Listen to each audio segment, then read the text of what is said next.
ఖచ్చితంగా జనసేన పార్టీ అంటే ఒక ఖచ్చితమైన డిసిప్లిన్ ఉంటుంది. మా అందరి ఫస్ట్ ఏజెండా ప్రజల వెల్ఫేరు, ప్రజల బాగోగులు చూడటం. ఇది మాకు మా నాయకుడు శ్రీ పవన్ కళ్యాణ్ గారు చాలా గట్టిగా నేర్పించినటువంటి పాఠం. లేకపోతే ఆయన ఆశయాలు మా మీద బాగా పనిచేసి ఇలా చేశారు. వారి అడుగుజాడలను మేము అందరూ నడుస్తున్నాం. సో మీ ఫస్ట్ ప్రయారిటీ ఎవరైతే జనసేనలో చేరబోతున్నారో మీ ఫస్ట్ ప్రయారిటీ మనల్ని నమ్ముకోనో లేకపోతే అవసరంలో ఎవరైనా ఉన్నారో వాళ్ళకి మన శాయశక్తుల ఎంతవరకు సర్వీస్ చేయాలో అది ఆలోచించాలి. అంతేగాని జనసేనలో చేరుతున్నాం, ప్రభుత్వంలో మనం ఉన్నాం కాబట్టి జనసేనలో చేరి మనం కూడా అడ్వాంటేజ్ పొందాం అనుకుంటే మేబీ ఎవరికైనా ఏదైనా అవసరం ఉండి ప్రభుత్వం వైపు ఉంటే అది డెఫినెట్గా చేస్తాం. కానీ కేవలం నాకు ఏం జరుగుతుంది, నాకేం చేసుకోవాలనే ఆలోచనతో మీరు ఎవరైనా ఉంటే మాత్రం అలాంటి ఆలోచనలు దయచేసి పక్కన పెట్టండి. అంతకుముందు మీరున్న ఏ పార్టీలు ఉన్నారో నాకు తెలీదు. సో నేను ముఖ్యంగా నేను ఇప్పుడు మిమ్మల్ని ఎవరిని అడగదలుచుకోలేదు, కానీ వైసీపీ నుంచి వచ్చే ఎవరికైనా సరే ముందు చెప్పాల్సింది ఏంటంటే సెల్ఫ్ పక్కన పెట్టండి. మనం ఏం చేయగలుగుతాం అదే ముఖ్యం. అలాగే పార్టీ వాల్యూస్ని, ప్రెసిడెంట్ గారి యొక్క ఐడియాలజీని, ఆయన యొక్క ఆలోచనల్ని ప్రజల్లో తీసుకెళ్ళగలటం అనేది మనందరి బాధ్యత. సో ఇక్కడ ఎక్కడ కూడా వ్యక్తిగత ప్రిఫరెన్సెస్కి కానీ నాకేంటి అనే ఆలోచనలు కానీ తావలేదు. మనం ఏం చేయగలుగుతాం, ప్రజలకి అవసరం వచ్చినప్పుడు అధికారం మన చేతిలో ఉంది కాబట్టి తద్వారా ఏమన్నా మంచి పనులు చేయగలుగుతామా ఫస్ట్ దృష్టి దీని మీద పెట్టండి. మేమందరం కూడా గత 10 ఏళ్ళు దాటిపోయింది జనసేనలో చేరి.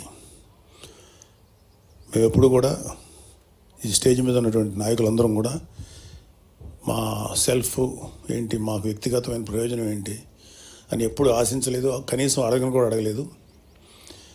ఆయన చెప్తుంటే మా నాయకుడు ఏదైనా చెప్తే దాన్ని చేసుకుంటూ వెళ్ళటమే తప్ప మాకు వేరే ఆలోచన కూడా లేదు. ఆయన పలానా పని మీరు చేయండి, లేకపోతే ఈ బాధ్యత అప్పగిస్తే ఆ బాధ్యత ప్రకారం చేసుకెళ్ళటం తప్ప మాకు వ్యక్తిగతమైనటువంటి ఎటువంటి ప్రిఫరెన్సెస్ లేవు. మేము ఇంకేదన్నా ఎవరికన్నా అవసరం ఉంది, వీళ్ళకి పలానా పని చేయాలి, పాపం ఎవరో ఒక ఇష్యూస్ ఉన్నాయి, వాళ్ళ మీద అన్యాయంగా ఏదో జరిగింది, అలాంటివి ఏమన్నా ఉంటే అప్పుడు ఖచ్చితంగా అది పెద్ద విషయం అయితే ప్రెసిడెంట్ గారి దగ్గరికి తీసుకెళ్తాం. లేదు అంటే మా స్థాయిలో చేయగలిగినంత వరకు చేసి వాళ్ళకి ఉపయోగపడటానికి ప్రయత్నిస్తాం. అలాగే జనసేనలో మీరందరూ కూడా మంచి బాధ్యతతో ప్రవర్తించి బాధ్యతతో కనుక వ్యవహరిస్తే మంచి నాయకులు కాగలుగుతారు. ఇక్కడ ఒక జనసేనకు ఉన్నటువంటి ఒక పెద్ద ప్లస్ ఏంటంటే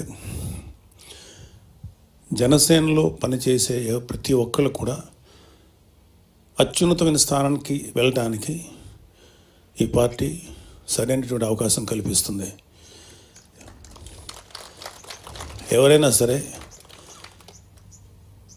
పవన్ కళ్యాణ్ గారి లాగా ఇంకా భవిష్యత్తులో ఆయన అత్యున్నతమైనటువంటి శిఖరాలు చేరాలని అందరూ తెలుసు. సో మీరు ఎవరైనా సరే ఏ స్థాయికైనా వెళ్ళొచ్చు. ఇక్కడ మావాడ, మా ఇంటి కురోడా, లేకపోతే మా అన్నయ్య, మా తమ్ముడు, అవన్నీ సెకండరీ. సో మేము ఎప్పుడు కూడా ఎటువంటి స్వార్థపూరితమైన ఆలోచనలు లేకుండా పనిచేసాం కాబట్టి ప్రతి వాళ్ళకి అవకాశం ఉంటుంది. ఇక్కడ ప్రతి వాళ్ళు మంచి స్థాయికి చేరడానికి సరైనటువంటి అవకాశం జనసేన కల్పిస్తుంది. ప్రొవైడెడ్ మీరు నిజాయితీగా, నిస్వార్థంగా ప్రజలకు సేవ చేస్తే మీకు తెలియకుండానే మీరు మంచి పొజిషన్స్కి వెళ్తారని చెప్పి నేను నమ్ముతున్నాను. సో మీరందరూ కూడా మంచి సేవ చేయండి. అలాగే ఎటువంటి కాంట్రవర్సీస్ కానీ గొడవలు కానీ వెళ్ళకండి.